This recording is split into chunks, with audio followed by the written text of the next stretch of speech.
The Champions League is back. We have Barcelona, Juventus, Chelsea, PSG, all playing on Tuesday. We got Roger Gonzalez to break down all the latest news from American players in the tournament, as well as Jimmy Conrad with his easy money on preview. And of course, Jonathan Johnson to break down everything that's going in Ligue 1 and Europe. Stay right here because the Champions League Tuesday preview begins right now. Welcome, everybody, to Que Golazo. As promised, it's a loaded episode. Champions League returns, and we begin with CBS writer, insider Roger Gonzalez to break down the American influence in the tournament. Roger, how are you, buddy? Doing great. Thank you. All right, Roger, let's get straight to it. Let's get straight to business. Christian Pulisic, are we going to see him this week, especially in the Champions? What do you say? Yeah, he's out. Frank Lampard said he's hoping to have him back at the weekend against Tottenham. He's dealing with that injury that he picked up in that match before Burnley, where he slipped just before the game, which he was supposed to start. He didn't see him with the U.S. men's national team. He was in camp for a little bit, then went back to the Blues. And so, again, it's this injury bug with Christian. It seems to be kind of a recurring theme that, some are getting a bit concerned about from the outside. But on the inside, his camp, they seem confident that he'll be able to get back to the field pretty soon, hopefully this weekend, if not potentially next week in the Champions League. Well, Chelsea playing Rennes, so maybe this is a game that he can afford not to play. And moving from Chelsea to Barcelona, Roger, some more Americans in there. They're traveling to Dinamo Kiev. We know that De Jong is not going to be part of it. Messi is not going to be part of it. Is this an opportunity, Roger, for maybe De La Fuente as well as Serginho Dest to get some minutes? Yeah, I wonder. I think we'll see Dest in the match regardless. Obviously, we saw him come on for Gerard Piqué. He's someone who I think is going to get his chance in the Champions League in this match. As for Conrad, you wonder, now in the Champions League squad, is he going to get some time? This is a dysfunctional attack from Barcelona where they're just never really in sync. Without Messi, you wonder how exactly they'll line up. And, Ronald Koeman, their coaches, he has the stance right now that, they're in a great position. That's why they can rest Frenkie de Jong and Messi. And so I wonder if there's just an opportunity there for him. Not that he's not taking this game seriously, but he's taking it lightly and realizing that, here's an opportunity to maybe give some guys some other minutes. And, it'd be certainly a big spot to see Conrad, have his first team debut. Let's talk about Tyler Adams, Roger. It's a big game, probably the biggest one, I think, when you look at it. PSG against RB Leipzig.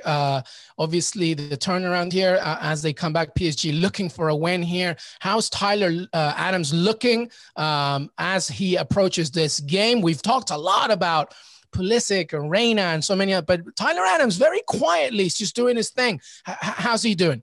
Yeah, so he didn't play in their last match against Eintracht Frankfurt, played in the match before that against Freiburg. And then obviously we saw him with the U.S. men's national team. It was nice to not see him play, in defense, playing there in the midfield with Musa and Weston McKennie. And I thought it looked really good. He looks so comfortable sitting in that deep role. He's not a big guy. He doesn't look older than 16 with his baby face, but he's a ferocious player who certainly has the potential to be really key. And so, hopefully he gets an opportunity in this one. But I think he's somebody who's, continuing to progress and show that ability he has in the middle, whether it's picking out a pass like we saw to lead to that one goal where he set up the cross from Weston McKennie.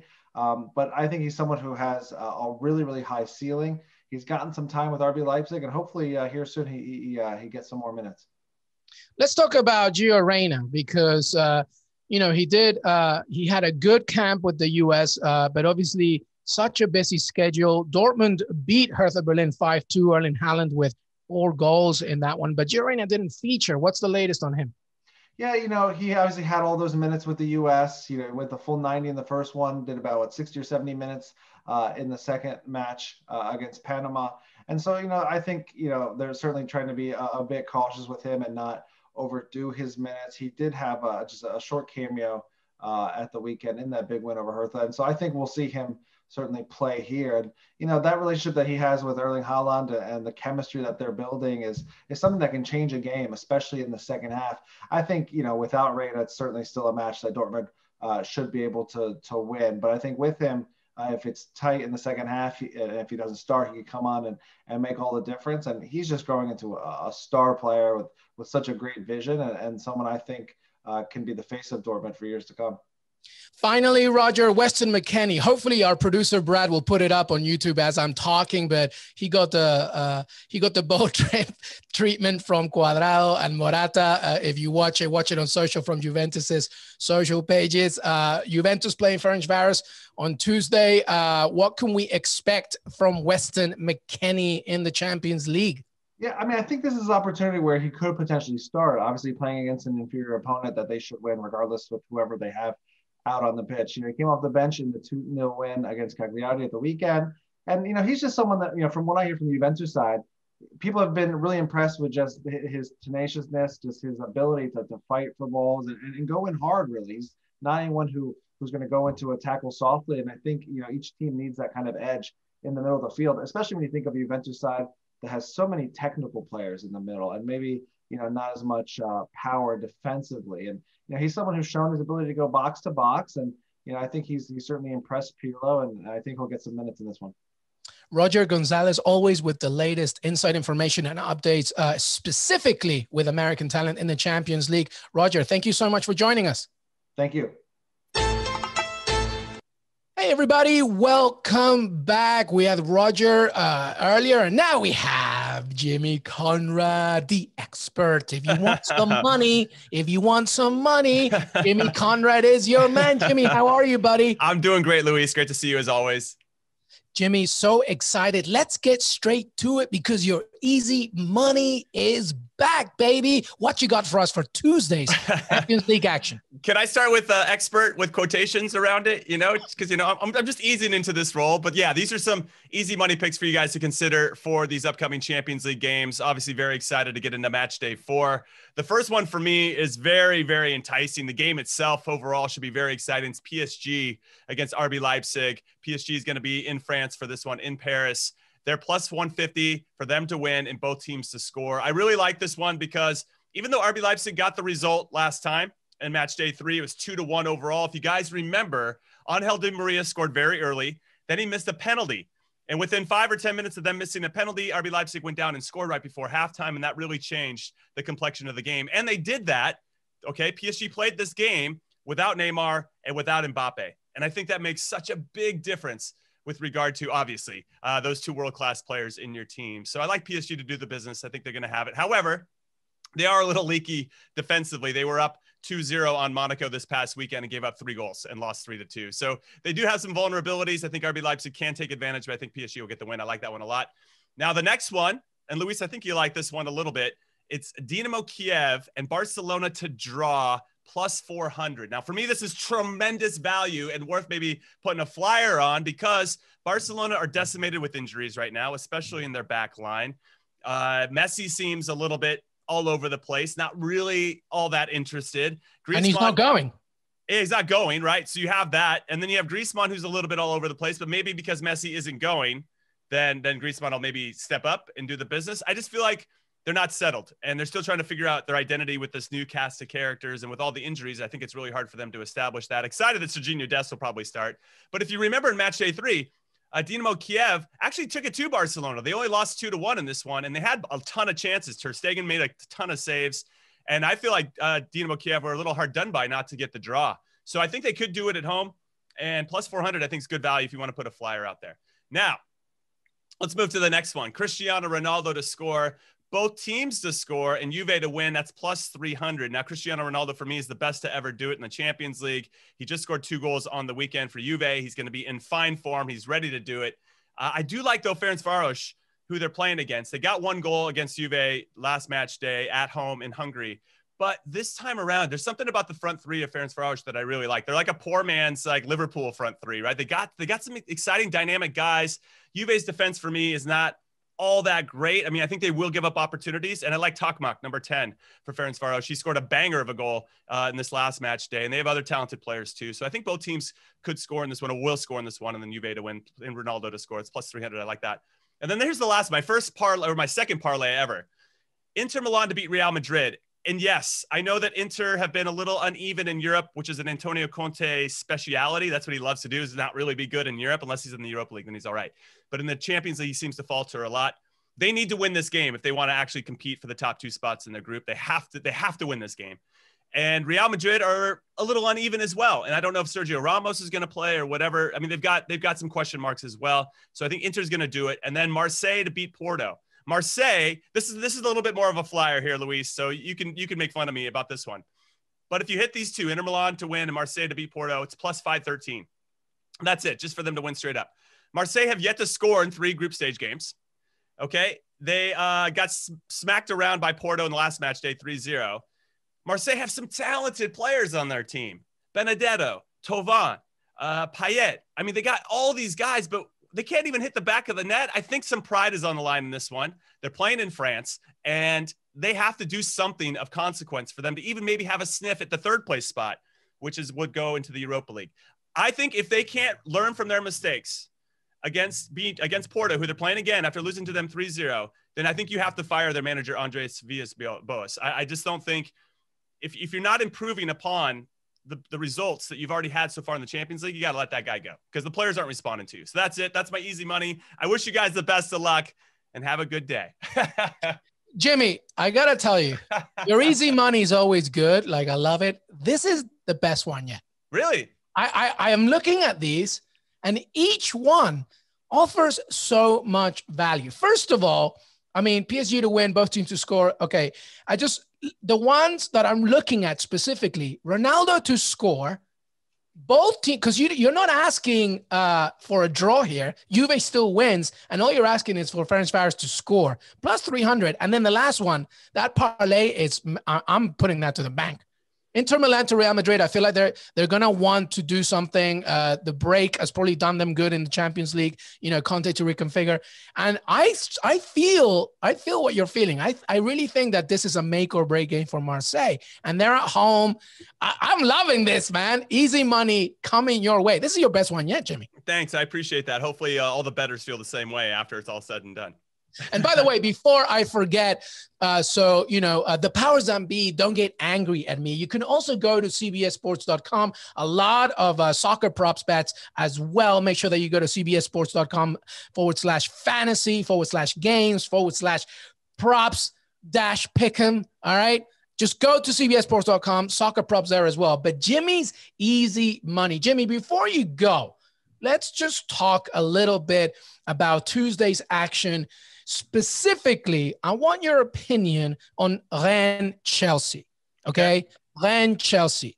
Obviously, Rennes, with all due respect, is a weaker opponent, but they're at home, and, you never know. You never know. They do have a lot of talent. It's the early kickoff in this one.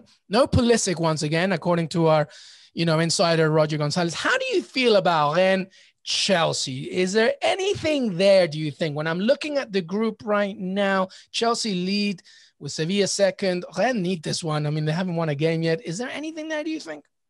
For me, from a Rennes perspective, I have all eyes on Camavinga. He's going to be apparently healthy for this one and ready to go. He's, for everybody that's unaware, you're going to be hearing about Camavinga for many, many years. He's one of the most talented young players in the world.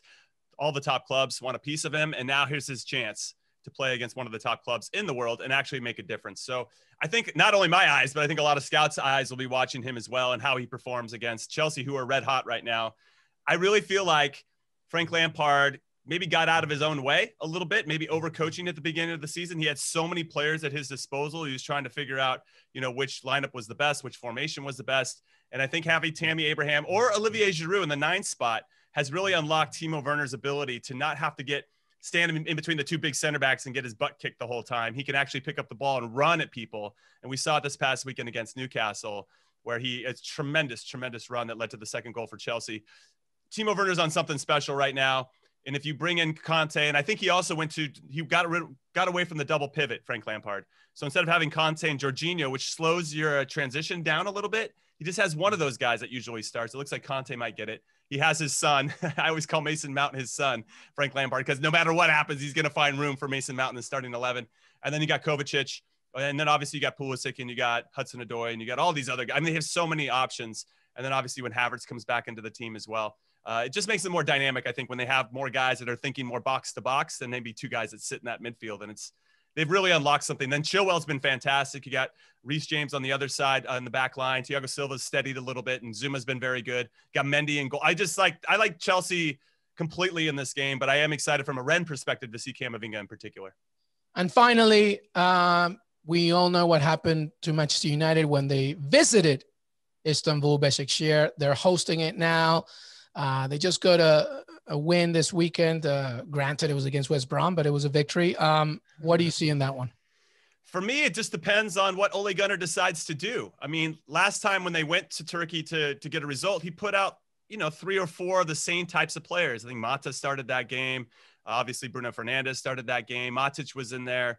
Obviously Matic sits a little bit, but they didn't look like they were really ever in full flow and really in charge at any point. And fair play to Başakşehir. They came out and played. Başakşehir haven't been very good in the league so far. So I think in terms of form, if you guys think that Manchester United are in good form, they're probably slightly better than what we're seeing from Başakşehir at the moment. But that confidence from that last game could make a big difference, Luis. So it's going to be interesting to see who Ole Gunnar starts. And again, I think we're beating a dead horse with the same theme with them. They change their lineup every single game. And I think it's hard to build that rapport and consistency. But maybe that's because Ole Gunnar doesn't know what he's doing. I mean, that's what I see online. Of course, there's a bunch of Twitter coaches, they're like, oh, he should be doing this, that, and the other. And I guess we're part of that, right, Luis? So we have some ideas, but there is something to be said for kind of rolling out the same lineup, game after game after game. So I'm kind of curious. I think Alex Telles will come in left back for Luke Shaw, though. Luke Shaw was very good, I thought, in this match day 3, last time these two played against each other. I thought Cavani's actually looked pretty sharp, so I'd like to see him get a run out and actually start this game. But Martial scored the last time they played, so I don't know. I guess it really just depends on this lineup. But yes, this would be a big one for Manchester United, not only for them, but for a lot of clubs who are on the precipice. If they just win this game, they're going to solidify probably the top spot in their group. And imagine now, because these next 3 weeks are going to be brutal, trying to balance domestic and European play, how are you going to balance your lineup? So if you can earn that top spot now in match day 4, then you can rest the next 2 match days and let your younger players play and get that experience, because you already know you're going through, and then you can focus on more of the domestic stuff. This is a vital match day for so many teams, and Manchester United is definitely included in that. His name's Jimmy Conrad. He just gave us the best easy money of the season so far. So much insight. And he will be back as well to recap the action. Always a pleasure to have him. Jimmy Conrad, thank you so much for joining us. Thank you for having me, as always. Guys, we will be back after these messages. Welcome back, everybody. To wrap all of this up, we have Jonathan Johnson from Paris as we discuss in more detail a few more pieces of information regarding Tuesday's action. JJ, how are you, buddy? Hey, very well, thanks. And yourself? I'm good. Excited to have you. Let's begin with Paris Saint-Germain as they face RB Leipzig off a 3-2 loss against Monaco. It's a big game for Thomas Tuchel. What do you have for us with PSG as they welcome the German side? Yeah, absolutely. So PSG really staring down the barrel at potentially dropping into the Europa League or worse. So this is do or die for Thomas Tuchel and his PSG squad. Obviously, we saw Neymar make his return to action against Monaco. Kylian Mbappe grabbed himself a couple of goals. Was unlucky to have a third chalked off. So, there's a real pressure on these guys to step up and deliver for Tuchel in this match, because PSG absolutely have to beat Leipzig to keep the pressure off until next week when they go away to Manchester United.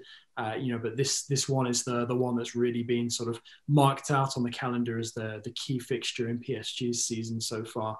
Unthinkable that they would not progress to the latter stage of the Champions League. We'll have to see if those hopes are revised after Tuesday night. But for the moment, all thoughts are, moving forward and hopefully getting out of the Champions League group. So obviously the Monaco result was very disappointing.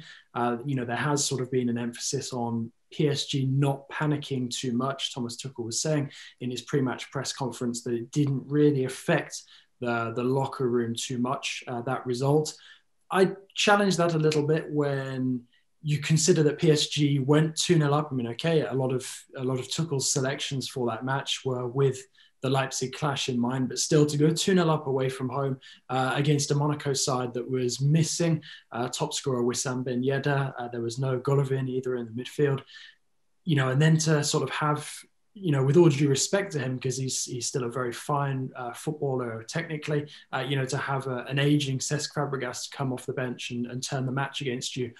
It's not a good look. Third loss already this season in Ligue 1 for PSG. So, I think that there probably was a bit more disappointment in the dressing room than Tuchel was letting on. There's big worries as well coming into this one against Leipzig with Presnel Kimpembe suspended in defence. That means that Marquinhos will go back into the back four. That's already been talked about in the pre-match press conferences. Marquinhos knows he's going to be lining up there. Tuchel knows he's going to be playing him there. And I think that part of the reason for that is the worry over Abdou Diallo's form this season. Diallo, of course, gave away the penalty and got sent off that presented Monaco with the opportunity to win it through Fabregas at Stade Louis II. And that's the second time he's been sent off already this season. He's also been struggling with injuries and fitness, and PSG really need to be able to rely on their defence. So it looks like Marquinhos is going to be at the back to shore things up, which means that Tuchel will be playing with more of a set midfield. That'll be music to Danilo Pereira's ears. He's been playing in defence most of the time. Marco Verratti, we'll have to wait and see if he's fit and makes it through training. There is a possibility he'll at least be in the squad. And I think really, when you look at all of the matches that PSG have struggled in so far this season, the one thing that they're really missing is some invention in midfield, that link between this attack and the players in the middle of the park. They're too often very workmanlike in that middle area.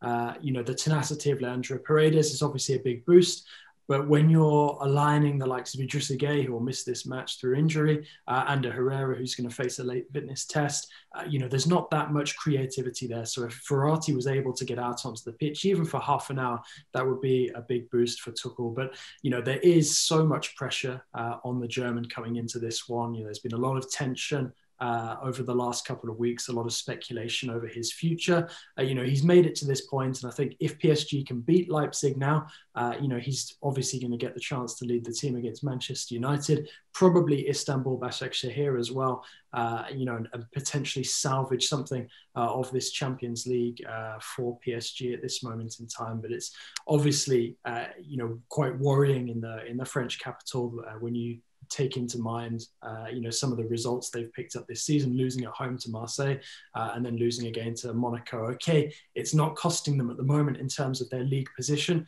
but they really cannot afford anything but a really strong performance against this Leipzig side. And one thing that I would say counts in PSG's favour coming into a match like this, cast our minds back to 2018-19 when PSG were in the group with Liverpool, Napoli, Red Star Belgrade. They managed to dig out performances for Tuchel when they absolutely needed to. The pressure was on against Liverpool at home. They managed to get the win.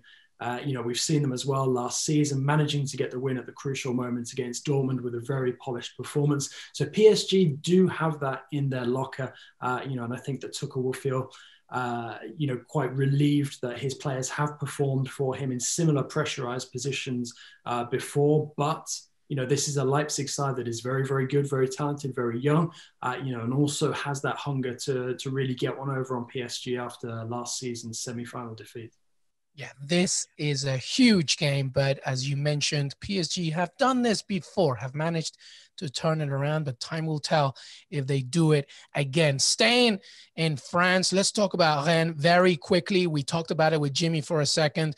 Obviously, Camavinga's return would be a good thing, but this is a team that hasn't won yet in the group. Give me some stats as we look ahead to this matchup against Chelsea.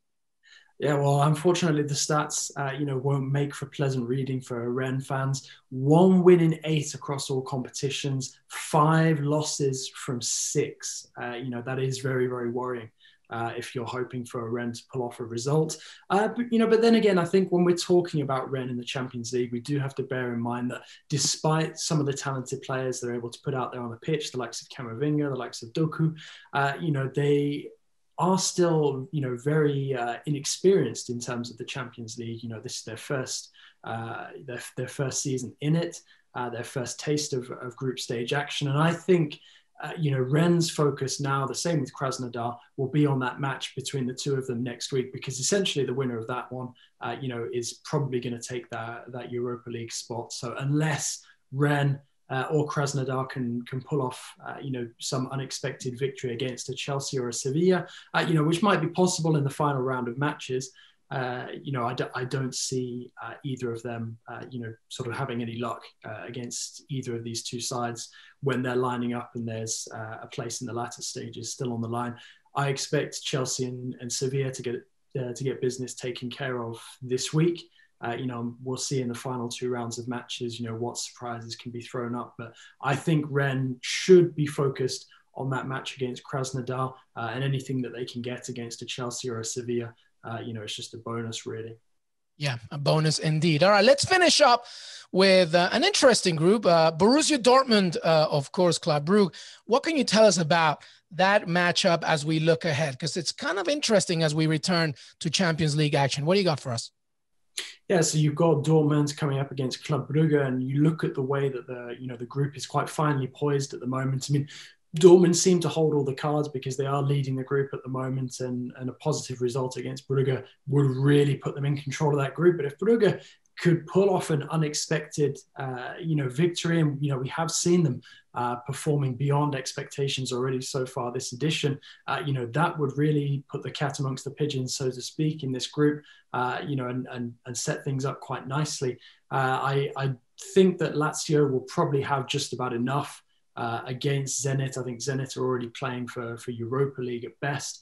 But for me, I think that, especially when you consider, we've talked in previous episodes about Dortmund's struggles on the road, they really need to make the most of this home doubleheader that's coming up to absolutely stamp their mark on this group, make sure of their places in the latter stages, because you just can't be sure which Dortmund side is going to turn up on the road. So this, is a big opportunity for them. They will then fancy themselves, if they can get the win against Brugge, against Lazio next week. So I'd say that at this moment in time, perhaps the most interesting storyline is what might happen between Brugge and Lazio, considering that they're the two sort of jostling for that second place in the group. But if Brugge were to get a surprise result against Dortmund, then that could really change the complexion of this group for the final two rounds of matches.